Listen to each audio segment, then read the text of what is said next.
Hi guys, welcome back on my YouTube channel agriculture future. आज हम discuss करेंगे assistant agriculture officer यानी कि डब्ल्यूओ। जैसे कि आप सबको पता है डब्ल्यूओ की वैकेंसीज आ चुकी हैं और एग्जामिनेशन फॉर्म्स जो हैं वो भी अप्लाई कर दिए हैं।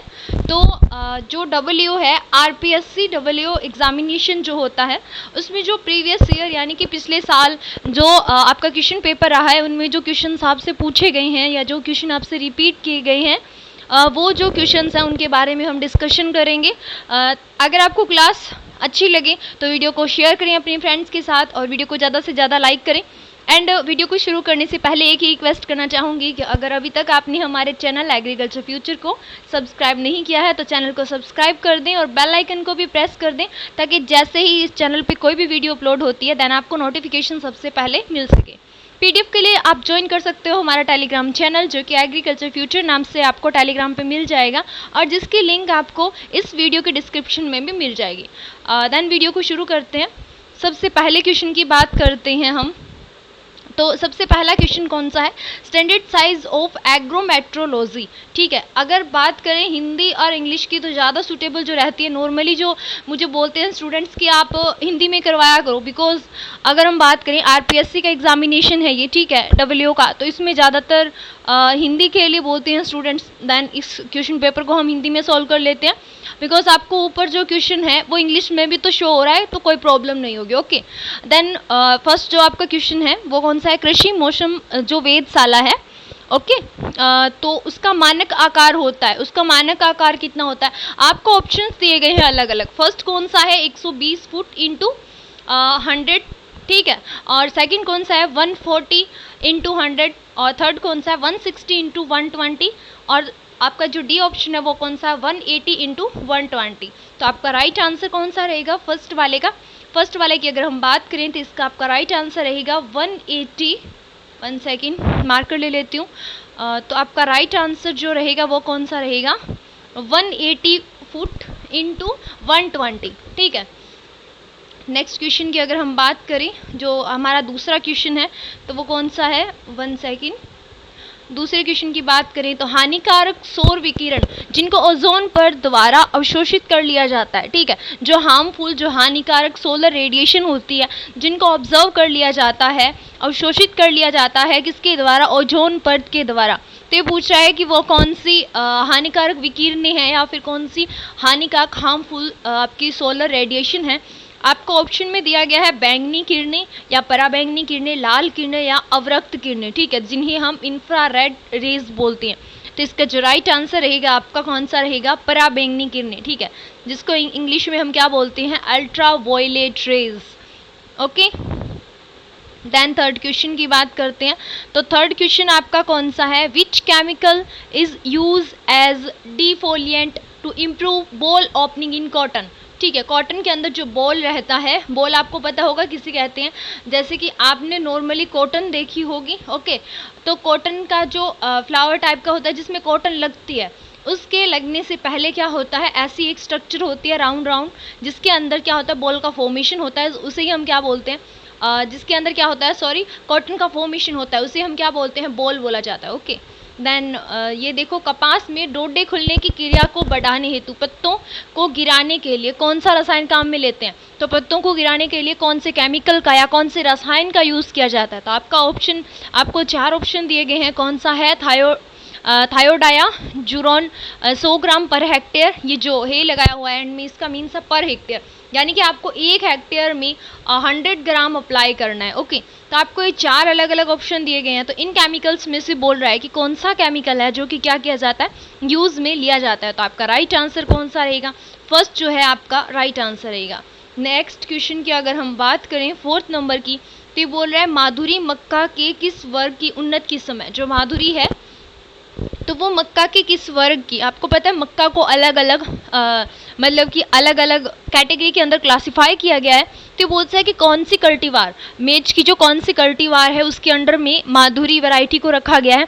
कौन कौन सी कल्टीवार है, बेबी कॉर्न है, पॉपकॉर्न है, स्वीट कॉर्न है, और इनको अलग अलग कैटेगरी में क्यों डिवाइड किया गया है, इनके यूज़ के बेस पे, ठीक है। जैसे कि पॉपकॉर्न है, उससे हम नॉर्मली पॉपकॉर्न बनाते हैं, स्वीट कॉर्न है उसका अलग यूज़ है, तो इन सभी का क्या है, अलग अलग यूज़ है, उसके बेस पे इनको अलग अलग कल्टीवार के रूप में क्या किया गया है, क्लासीफाई किया गया है। तो ये बोल रहा है जो माधुरी जो है वो किसकी उन्नत किस्म है, मक्का की कौन सी कल्टीवार की उन्नत किस्म है। तो आपका जो 4th नंबर क्वेश्चन है, तो उसका राइट आंसर कौन सा रहेगा, स्वीट कॉर्न। ओके, याद रखना माधुरी यानी कि मधुर, और किससे, स्वीट कॉर्न से।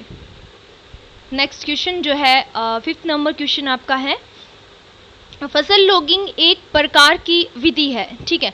फसल लॉगिंग क्या है, जिसे हम क्रॉप लॉगिंग बोलते हैं। इस पे मैंने एक क्रॉप लोडिंग भी होता है और क्रॉप लॉगिंग भी होता है, दोनों टर्म में क्या होता है, कन्फ्यूज़न रहता है, तो उससे रिलेटेड मैंने चैनल पे एक वीडियो अपलोड कर रखा है, 5 से 10 मिनट का होगा, तो वो वीडियो भी आप देख सकते हो अगर आपको कन्फ्यूज़न होती है देन तब।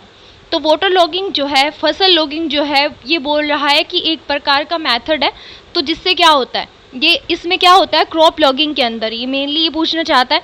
तो देन आपका इसमें आपको 4 ऑप्शंस दिए गए हैं, कौन कौन से हैं, सॉइल फर्टिलिटी इवेल्युएशन, सेकंड है plan for assessing requirement of nutrients for yield maximisation, और फिर है असेसिंग क्रॉप डैमेज, फिर है टेस्टिंग सुटेबिलिटी ऑफ फर्टिलाइजर।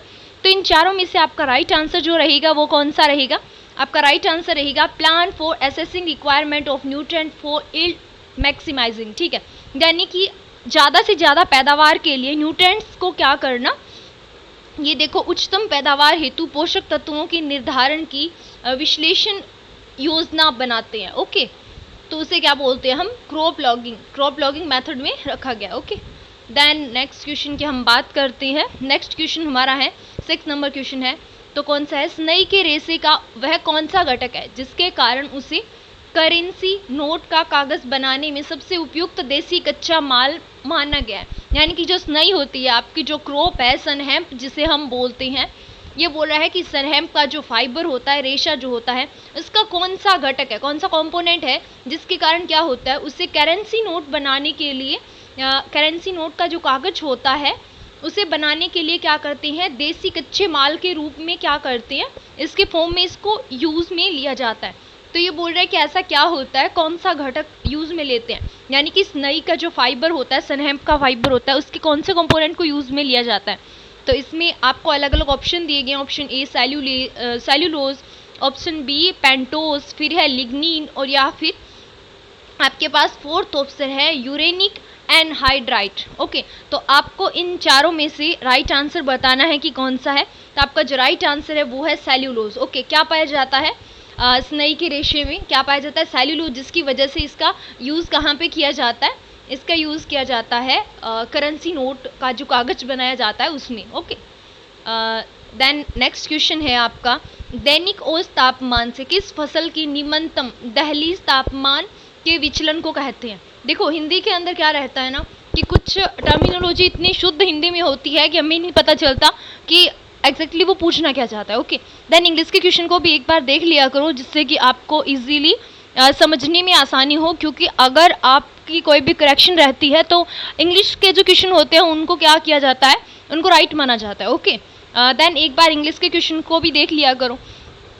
तो अब देखो इसमें कितनी शुद्ध हिंदी लिख रखी है। तो ये बोला दैनिक औसत तापमान से किस फसल के निम्नतम दहलीज तापमान के विचलन को कहते हैं। ठीक है, तो ये जो मिनिमम थ्रेशोल्ड टेम्परेचर होता है उसके बारे में बात कर रहा है।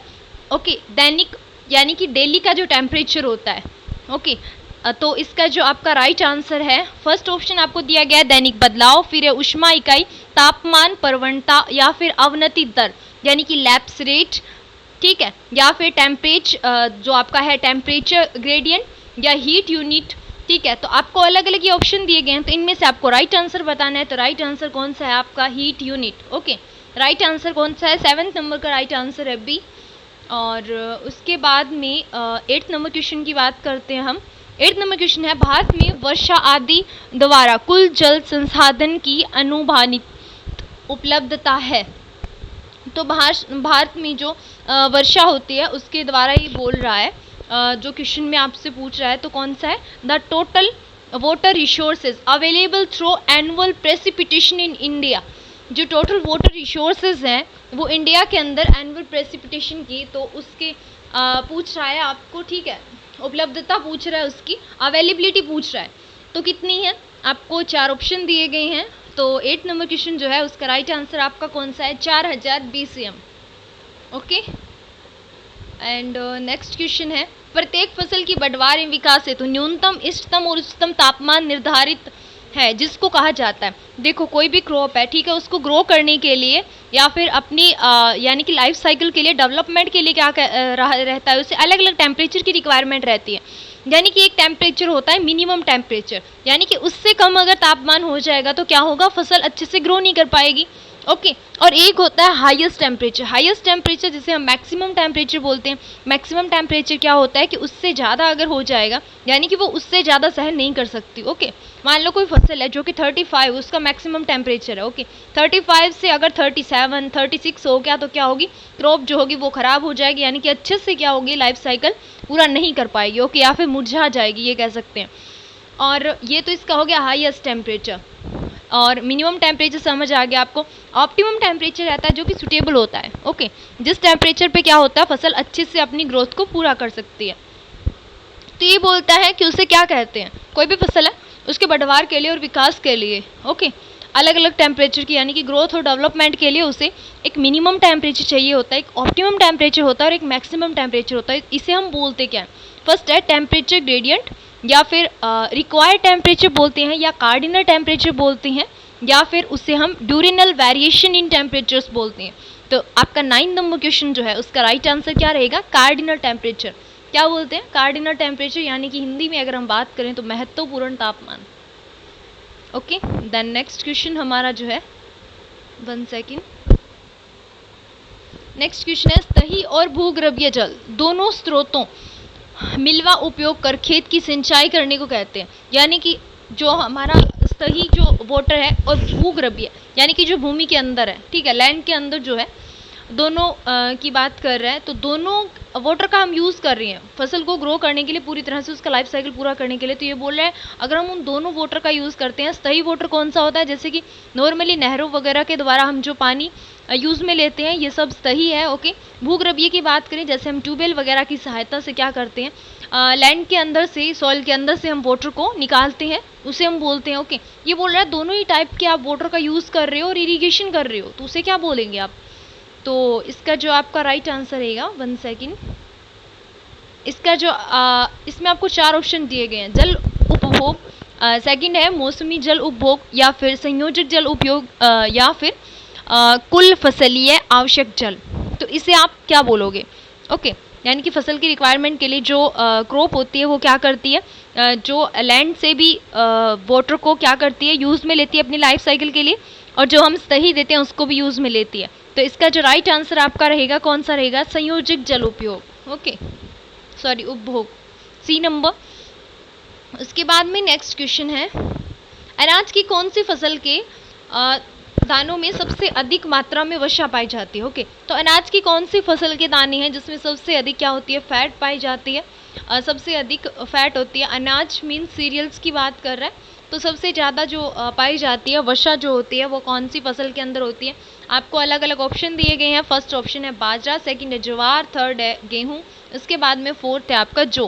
तो आपका इसका राइट आंसर कौन सा है, बाजरा, यानी कि पर्ल मिलेट के अंदर। ओके, नेक्स्ट क्वेश्चन है, name multicut cultivar of forage sorghum, यानी कि जो हरे चारे हेतु ज्वार की बहु कटाई वाली फसल का नाम। बहु कटाई क्या होती है, जैसे कि हमने ज्वार जो है, सोरगम जो है, उसको हमने क्या किया है, फील्ड के अंदर ग्रो किया है। ओके, ज्वार को क्या किया हमने, फील्ड के अंदर ग्रो किया है। तो इसको हमने एक बार मान लो कि हमने 30 से 35 दिन बाद या 20 से 25 दिन बाद हमने क्या किया, ये जब ग्रो हो जाता है तो इसको हमने क्या किया, कटाई की। ठीक है, इसको हमने क्या किया, कट कर लिया, और उसके बाद क्या करेंगे, उसके 10 से 15 दिन बाद जब ये फिर से यहाँ से इसकी फुटान होगी और फिर से ये ग्रो करेगा। ओके, तो हम इसको फिर से कट करेंगे, ये फिर से क्या होगा, ग्रो होगा, फिर से कट करेंगे, तो इसे कहते हैं मल्टी कट। ओके, यानी कि बारी बारी से उसी ही फसल की फिर से फुटान होते हैं और हम क्या करते हैं, उसको कटिंग करते हैं और उसको यूज़ में लेते हैं, इसे बोलते हैं मल्टी कट। तो ये बोल रहा है ऐसी कौन सी वैरायटी जिसको हम मल्टी कट कर सकते हैं, यानी कि बहुत बार कटाई करके क्या कर सकते हैं, यूज़ में ले सकते हैं।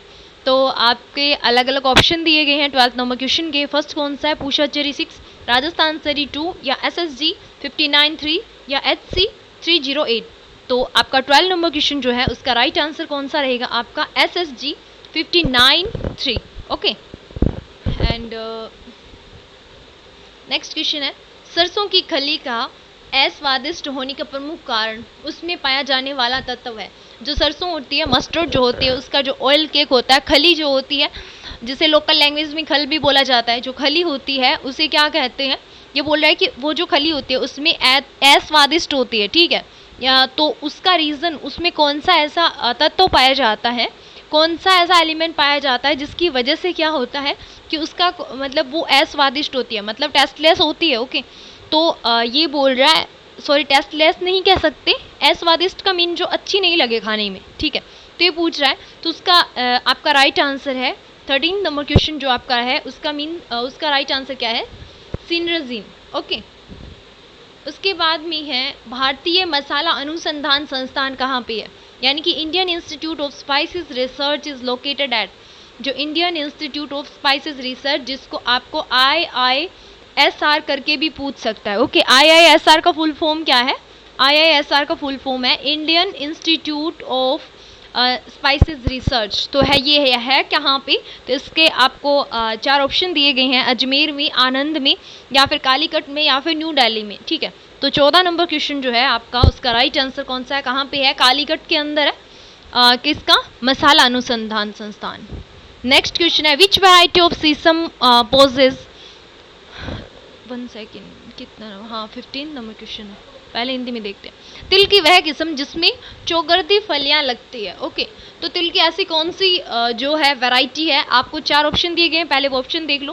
फर्स्ट है RT46, RT125, RT346, RT351, ठीक है। तो आपका 15 नंबर जो क्वेश्चन है उसका राइट आंसर कौन सा रहेगा, RT351। ओके, तो आज की क्लास में इतना ही, नेक्स्ट क्लास में जब हम मिलेंगे तो बाकी के क्वेश्चन है वो सॉल्व करेंगे। ओके, तो आपका रिस्पॉन्स अच्छा रहेगा, आई होप। अगर आपको वीडियो पसंद आया देन अपने फ्रेंड्स के साथ शेयर जरूर करिएगा, एंड अपनी वैल्यूएबल कमेंट्स देना मत भूलिएगा। तो मिलते हैं नेक्स्ट वीडियो में, तब तक के लिए टेक केयर, बाय बाय।